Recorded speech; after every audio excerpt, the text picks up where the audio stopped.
Hi అండి అందరికీ. చూడండి, సప్త శనివారాల పూజని మొదలు పెట్టుకున్నాను కదండి. 3 వారాలు పూర్తయ్యాక ఈ విధంగా 4వ వారం నిన్నటి రోజు పూజ ఎంత చక్కగా చేసుకోవడం జరిగిందోనండి. అది కూడా ఎప్పుడైనా సరే నేను పూజ చేసుకోవాలనుకున్నప్పుడు ఉదయం నుంచి అన్నీ కూడా ఆ రోజే చేసుకోవాలనుకుంటాను. ఒక్కొక్కసారి ఆ విధంగా తయారు చేసుకున్నప్పుడు కొంచెం సమయం పడుతుందండి. అయినా కూడా శ్రద్ధగా చేసుకోవాలని చూస్తాను. ఇదిగోండి, ముందుగా నేను చెప్తాను కదండి, సప్త శనివారాల పూజ అని చెప్పి ఎక్కువగా చేసుకుంటాం కాబట్టి అసలు ఉదయాన్నే 4:30కి లేవడం జరిగిందండి. అలా జరిగాక ఇంట్లో పనులన్నీ పూర్తి చేసేసుకుని ఇల్లంతా కూడా నేనే మాప్ పెట్టేసుకుని అదేవిధంగా పూజా సామాన్లన్నీ సమకూర్చుకోవడం కానీ అన్నీ కూడా ఉదయం నుంచి చేసుకోవడం వలన కొంచెం టైం ఎక్కువగానే అయిపోతుందండి. అయినా కూడా అలా చేసుకుని అన్నీ రెడీ పెట్టుకున్నాక పూజ అంతా అయ్యేసరికి ఎప్పుడైనా సరే 9:30 లోపు అయిపోయేటట్టు చూసుకుంటాను. ఇదిగోండి, ఇంట్లోనే అన్నీ కొంచెం కార్యక్రమాలు చేసుకునేవన్నీ చేసేసుకుని ఇలాగ బయట మా మేడ్ ఎప్పుడైనా సరే 7కి వస్తుందండి. తను వచ్చి వెళ్ళాక ఇలాగ ముగ్గులన్నీ పెట్టుకుని, ఎప్పుడు చెప్తాను కదండి, ఎంత పని ఉన్నా కూడా గుమ్మంలో నేనే ముగ్గు పెట్టుకోవాలని చూస్తానండి. డైలీ అలాగా ఇదిగోండి ఈ విధంగా కలువల ముగ్గులని వేసుకుంటానంటాను కదా. కలువల ముగ్గులు అంటే నేను ఎంత ఇష్టపడతానండి. డైలీ కూడా కలువల ముగ్గే వేసుకుంటాను.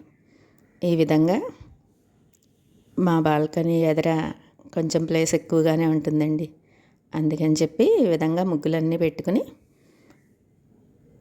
ఈరోజే నేను ఎప్పుడైనా సరే ఏ పూజ చేసుకోవాలనుకున్నప్పుడైనా ఒత్తులు అవన్నీ కూడా నేనే ప్రిపేర్ చేసుకుంటానండి. తయారు చేసుకోవడం కానీ అలా నేను తయారు చేసిన ఒత్తులు వెలిగించుకోవడం అంటే అసలు నాకు ఎంతగా ఇష్టపడతానండి. ఈ పూజా కార్యక్రమం కూడా మీకు వివరంగా చూపించాలని, వీడియో లెంతీ అయినా కూడా చాలా వివరంగా చూపించాలని చూపిస్తున్నానండి.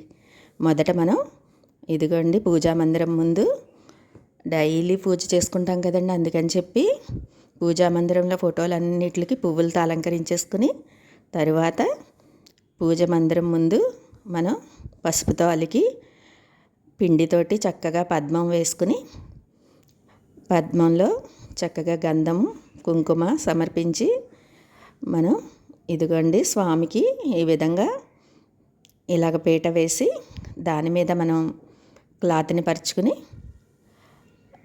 మీకు చూపించాను కదండి పూజా మందిరం పైన ఉన్న వెంకటేశ్వర స్వామి లక్ష్మీదేవి ఫోటోని. ఆ ఫోటోలో కూడా ఆ ఫోటో ఎంత బాగుంటుందోనండి. మనం ఎదురుగా చూస్తే ఆ తల్లి కనిపిస్తుంది, కొంచెం పక్కగా చూస్తే ఆ స్వామి కనిపిస్తారు. అలాగా ఫోటో ఉంటుందండి. అందుకని చెప్పి ఆ ఫోటో పెట్టుకుని నేను మార్నింగు ఫోటో పెట్టుకుని పూజ చేసుకుని సాయంత్రం అలాగే మనం స్వస్తి చెప్పుకుని మళ్ళీ ఫోటోని యథాస్థానంలో పెట్టేసుకోవచ్చు. ఇదిగోండి, చెప్పాను కదా మీకు ఒత్తులు ఎప్పుడైనా సరే నేనే ప్రిపేర్ చేసుకుంటానని. ఆ ఒత్తులు కూడా ఎలా తయారు చేసుకోవాలంటే మారేడు ఒత్తని తయారు చేస్తానండి. మనం పత్తిని ఇలాగా దారంలా చేసుకుని 11 పోగులు వేసుకోవాలి. అలా 11 పోగులు వేసుకున్నాక 3 ముక్కల్లా తీసుకుని ఒక్కొక్క ముక్కని రేఖలా తయారు చేసి 3 రేఖల్ని కలుపుకుంటే మనకి ఇదిగోండి ఈ విధంగా 3 రేఖలతోటి మారేడు ఒత్తి తయారైపోతుంది. ఈ విధంగా నేను ఈరోజు ఉదయాన్నే ఆ ఒత్తులు కూడా ఈ విధంగా ప్రిపేర్ చేసేసుకున్నానండి. దానికి ఒక అరగంట సమయం పడుతుంది. అలాగే ఆ ఒత్తులన్నీ రెడీ చేసేసుకున్నాక మనం 7 దీపాల్లోకి పిండి ప్రమిదలు చేసుకుంటాం కదండి. ఆ పిండి ప్రమిదల్లోకి అని చెప్పి 7 ఒత్తులు తయారు చేసుకున్నాను. అలాగే నిత్య దీపారాధన కోసమని 2 ఒత్తులు, మళ్ళీ కూడా పెద్ద కుందులు వస్తాయి కదండి, ఆ కుందుల్లోకి 2 ఒత్తులు చేసుకున్నాను. మనం ఇదిగోండి ఈ విధంగా వాడపల్లి స్వామి కోసం అని చెప్పి అభయహస్తాలని తయారు చేయించామండి. ఆ స్వామికి ఇవ్వడానికని చెప్పి ఇంకా వెళ్ళడం అవ్వలేదని చెప్పి ఇలాగ పూజ జరుగుతున్నప్పుడు ఆ స్వామివారికి ఇచ్చే అభయహస్తాలు కూడా ఇలా పూజలో పెట్టుకుని పూజ చేసుకుంటాను.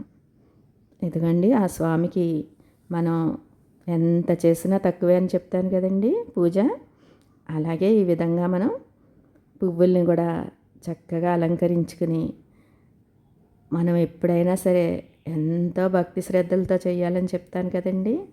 మనం కోరిన కోరిక ఆ స్వామికి విన్నవించుకుంటే ఆ స్వామి మన కోరిక తప్పక తీరుస్తాడండి. ఇదిగోండి ఈ విధంగా పువ్వులతోటి చక్కగా అలంకరించుకుని అలాగే ఈరోజు కట్టె పొంగలని ప్రసాదానికి ఎంతో ఇష్టమైన ప్రసాదాలని చెప్పి తయారు చేస్తున్నాను కదండి ప్రతి వారం. ఈ వారం కట్టె పొంగలని చెప్పి తిరుపతిలో స్వామికి పెట్టే మహానైవేద్యాల్లో కట్టె పొంగలి ముఖ్యంగా ఉంటుందండి. డైలీ పెడతారండి. అది కూడా ఆవు నేతితోటి చేస్తే ఎంత బాగా వస్తుందో. మిరియాల్లా వేసేసుకోవచ్చు కానీ నేను ఎప్పుడైనా సరే మిరియాల పొడి ఎక్కువగా వాడతాను. మనం ఈ విధంగా పొయ్యి మీద కుక్కర్ పెట్టేసి ఇదిగోండి ఆవు నెయ్యిని ఒక 2-3 స్పూన్లు వేసుకుని దానిలోకి జీడిపప్పు కూడా కొంచెం ఎక్కువ వేసుకోవాలండి. అలా వేసుకున్నాక కరివేపాకు అలాగే పచ్చిమిర్చి వేసి బాగా వేపుకోవాలి.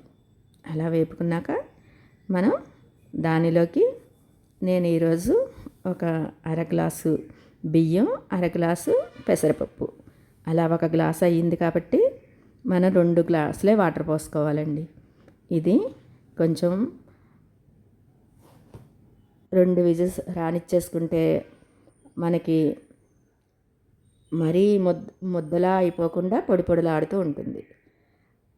మన బియ్యాన్ని బట్టి మనం వేసుకుంటే 1కి 2 వేసుకోవచ్చు, లేకపోతే 1కి 1.25 వేసుకుని మనం ఈ విధంగా బియ్యాన్ని అలాగే పెసరపప్పుని చేర్చేసుకుని తర్వాత దానిలోకి మనం చెప్పాను కదండి మీకు కొలత 1కి 2 చొప్పున వేసుకుంటే చక్కగా సరిపోతుంది. అలాగా 2 గ్లాసులు వాటర్ పోసేసి ఇప్పుడే మనం ఒక 3/4 స్పూను మిరియాల పొడి వేసేసుకోవాలండి. అలా మిరియాల పొడి తగినంత ఉప్పు వేసేసి మనం ఎసరు చేర్చేసుకుని బాగా ఉడకనిచ్చుకోవాలండి. కొంచెం కొద్దిగా ఎక్కువసేపు ఉడకనిచ్చుకున్నాక అప్పుడు కుక్కర్ మూత పెట్టేసి 2 విజిల్స్ రానిచ్చుకుంటే చక్కటి ప్రసాదం రెడీ అయిపోతుందండి. ఎప్పుడూ చెప్తాను కదండి, స్వామిని తలుచుకుంటూ చేస్తే ఆ ప్రసాదం అమృతంలా ఉంటుందని ఆ విధంగా కుదిరిందండి ఈరోజు కట్టె పొంగల్ ప్రసాదం. అసలు ఎంత బాగా వచ్చిందో. ఈ విధంగా మనం ఆవు నెయ్యి కానీ అలాగే మిరియాల పొడి కానీ ఎక్కువగా వేసుకుని జీడిపప్పు కూడా కొంచెం ఎక్కువగా వేసుకుంటే ప్రసాదం చాలా చక్కగా వస్తుందండి. మనం ఇలా ప్రసాదం తయారు చేసుకోవడం కానీ అలాగే వడపప్పు, పానకం, చలిమిడి కూడా తయారు చేసుకున్నానండి. అవన్నీ చేసుకోవడం వల్ల కొంచెం టైం పట్టినా కూడా మనకి పూజ అది కూడా 9:30 కల్లా అయిపోతుంది. ఇదిగోండి ఎప్పుడైనా సరే మనం పిండి ప్రమిదలు ఎలా చేయాలని ప్రతి ఒక్కళ్ళు ఒక కష్టమని అనుకుంటారండి. కానీ ఈ విధంగా మనం బియ్యాన్ని ఒక 2-3 గంటలు నానబెట్టేసుకుని అవి వడబుట్టలో పోసేసుకుని నీరంతా పోయే వరకు ఉంచుకుని ఆరిపోయినట్టు అయిపోయాక మనం ఆ బియ్యాన్ని మిక్సీలో ఆడేసుకుంటే మెత్తటి పిండి రెడీ అయిపోతుందండి. మా పిండి జల్లించక్కర్లేదండి మిక్సీలో ఆడుకుంటే. మా మిక్సీలో చాలా మెత్తగా అయిపోతుంది పిండి. ఇదిగోండి ఈ విధంగా జల్లించిన పిండిని, ఈ విధంగా మిక్సీ ఆడుకున్న పిండిని బెల్లం అలాగే ఆవు నెయ్యిని చేర్చేసి పాలు పోసుకుంటే మనకి అసలు ఎక్కడ విరిగినట్టు రావండి ఈ పిండి ప్రమిదలు. ఇలాగ పాలు కొద్దిగా పోసేసి మనం ఆ పాలు పోసినప్పుడు కొంచెం పల్చగా అయిపోతే కనుక తగినంత గోధుమ పిండి కలిపేసుకుంటే ఇదిగోండి చక్కగా వచ్చేస్తాయి. అలా వచ్చిన పిండిని మన పాలిథిన్ గ్లాసెస్ ఉంటాయి కదండి, వాటర్ గ్లాసులు, ఆ గ్లాసులో వేసేసుకుని ఆ గ్లాసులో మొదట మనం కొద్దిగా ఆవు నెయ్యి వేసి అంతా దానికి పట్టేటట్టు చూసుకోవాలి. తరువాత అప్పుడు మనం ఆ గ్లాసులోకి మనం తయారు చేసిన ముద్ద పెట్టేసుకుని ఇలాగ నా దగ్గర ఆలు స్మాష్ చేసేది ఉంటుందండి, అందుకని చెప్పి అదిగో చెక్కది ఉంటుంది కాబట్టి ఆ చెక్క దాంతో ఈ విధంగా మనం చేసేసుకుంటే చూడండి చక్కగా గిన్నెలాగా వచ్చేసి మనకి పిండి ప్రమిద ఎంత బాగా వస్తుందోనండి, ఎంత బాగా తయారైపోయినాయో చూడండి. ఈ విధంగా అన్నీ తయారు చేసేసుకుని గంధంతో ఆ స్వామి నామాన్ని ఆ ప్రమిద మీద పెట్టుకుని కుంకుమ బొట్టు పెట్టుకుంటే చక్కగా మనకి పిండి ప్రమిదలు రెడీ అయిపోతాయి. ఈ విధంగా తయారు చేసుకున్న పిండి ప్రమిదలు ఎంత చక్కగా కుదురుతాయోనండి. చెప్పాను కదా, మనం పాలు పోసుకుని కలుపుకుంటే మనకి పగుళ్ళు రాకుండా చక్కగా వస్తాయండి. పాలు అలాగే ఆవు నెయ్యి బెల్లం ఈ 3 వేసి కలుపుకున్నప్పుడు మనం కొంచెం పిండి పలచగా అవుతుంది అనుకుంటే కొంచెం గోధుమ పిండి చేర్చేసుకుంటే చక్కగా వచ్చేస్తుందండి. ఇలాగా పూరి పిండిలా కలిపేసుకుని మనం పాలిథిన్ గ్లాస్ ఉంటే ఆ గ్లాసులోకి, డైలీ వాడే గ్లాసుల్లోకి నేను ఎప్పుడు చేయనండి. ఈ విధంగా మనకి వాటర్ కోసమని మనం గ్లాసులు తెప్పించుకుంటాం కదండి, ఆ గ్లాసుల్లో వేసి ఇలా తయారు చేసుకుంటే చక్కటి పిండి ప్రమిదలు తయారైపోతాయండి.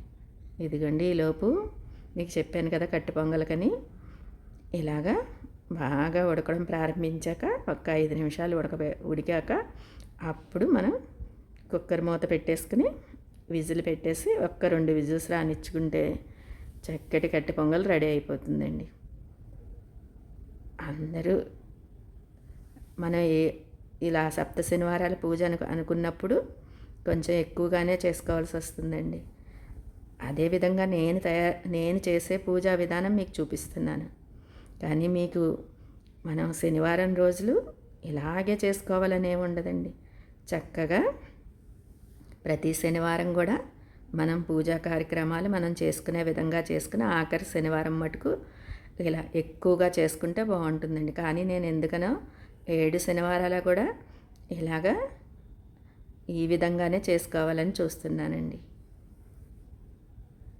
మనం డైలీ నిత్య దీపారాధనకి పెట్టుకుంటాం కదండి కుందులు, ఆ కుందుల్ని కూడా ఈ విధంగా మనం ఇలాగా గంధము కుంకుమ పెట్టి ఏర్పాటు చేసుకోవాలి. మారేడు ఒత్తులు అని చెప్పాను కదండి, మారేడు ఒత్తు అంటే 3 ఒత్తులు కలిపి 11 పోగులతో ఒక్కొక్క రేఖ తయారు చేస్తున్నాం కాబట్టి ఆ మారేడు ఒత్తు అంటే 33 ఒత్తులతో సమానం అండి. ఎప్పుడైనా సరే నేను కుందుల్లో ఒక్కొక్క ఒత్తే వేస్తానని అనుకోనండి. పువ్వొత్తు అని చెప్పి 5 పోగులు కలిపి ఒక ఒత్తులా తయారు చేస్తాను. 5 రేఖలుగా చేసి ఒక ఒత్తులా తయారు చేస్తాం, దాన్ని పువ్వొత్తు అంటాము. అలాగే పొడుగొత్తు అని చెప్పి ఒక ఒత్తు తయారు చేస్తామండి. డైలీ మనం వెలిగించుకున్నప్పుడు మనం మారేడు ఒత్తు అయినా కూడా వెలిగించుకుంటే 33 ఒత్తులతో చేసిన ఫలితం దక్కుతుందండి. ఏదైనా సరే మనం అనుకున్న భావనే కదండి. మనం పూజ చేసుకున్నప్పుడు ఏ భావంతో మనం చేస్తామో అది ఆ స్వామి మనకి అనుగ్రహిస్తాడని మనం అనుకోవాలండి. ఈ విధంగా అన్ని ఏర్పాట్లు చేసుకుని చక్కగా ప్రసాదాలు కానీ అలాగే వడపప్పు సలివిడి పానకం కూడా రెడీ పెట్టేసుకుని అన్నీ సిద్ధం చేసుకుని చక్కగా మనం స్వామికి సంకల్పం చెప్పుకుని మొదట మనం నిత్య దీపారాధన కుందులు వెలిగించేసి నిత్య దీపారాధనలో మనం ప్రతి ఒక్క స్వామిని తలుచుకుని దీపం సమర్పించుకుంటాం కదండి. ఆ విధంగా దీపాన్ని సమర్పించేసుకుని తరువాత మనం ఈ విధంగా కలియుగ ప్రత్యక్ష వెంకటేశ్వర స్వామికి అలాగే తిరుచానూరు పద్మావతమ్మకి అలాగే స్వర్ణధన లక్ష్మీదేవిని స్మరించుకుని చక్కగా సంకల్పం చెప్పుకుని మనం అనుకున్న కోరిక ఆ స్వామికి తెలియచెప్పుకుని ఈ విధంగా మొదట మనం నిత్య దీపారాధన కుందులు వెలిగించేసాం కదండి. అవి అయిపోయాక మనం మామూలుగా కుందులు పెట్టుకున్నాం కదా 2, ఆ కుందులు కూడా వెలిగించుకుని పూజ చేసుకుంటాము. మనం పిండి ప్రమిదల మటుకు పూజ మొత్తం అష్టోత్తర శతనామావళి కుంకుమ పూజ అన్నీ అయిపోయాక మనం అప్పుడు వెలిగించుకుని ధూపదీప నైవేద్యాలు చూపించుకుని అలా పిండి ప్రమిదలను కూడా ఆ స్వామికి వెలిగించుకున్నాక అప్పుడు మనం ఈ విధంగా హారతి ఇచ్చుకోవాలండి. అలాగే ఎంత బాగా చేసుకున్నానండి ఈరోజు పూజ. చాలా చక్కగా కుదిరింది. అసలు దీపాలు నేను తయారు చేసిన ఒత్తులని చెప్తాను కదండి, అలా ఒత్తులు తయారు చేసుకోవడంలో చక్కగా వెలిగినాయండి. ఎప్పుడైనా సరే మనం తయారు చేసుకున్న ఒత్తులైతే ఎంత బాగా వెలుగుతాయనండి. అందరూ ఆవు నెయ్యి చేయాలంటారు కానీ నేను ఎందుకనో ఇలాగా శనివారాలు కానీ విడి రోజుల్లో కానీ నువ్వుల నూనెతోటే దీపారాధన చేస్తానండి. ఇలాగా ఆ స్వామికి చక్కగా పూజా కార్యక్రమాలన్నీ ముగించుకున్నాక మనం ధూపదీప నైవేద్యాలు అన్నీ చూపించుకుని ఇదిగోండి అన్నీ పూర్తయ్యాక మనం ఇంట్లో లైట్లన్నీ ఆర్పేసుకుని చక్కగా బయటికి వెళ్ళి ఇదిగోండి ఈ విధంగా మనం బయటికి వచ్చేసి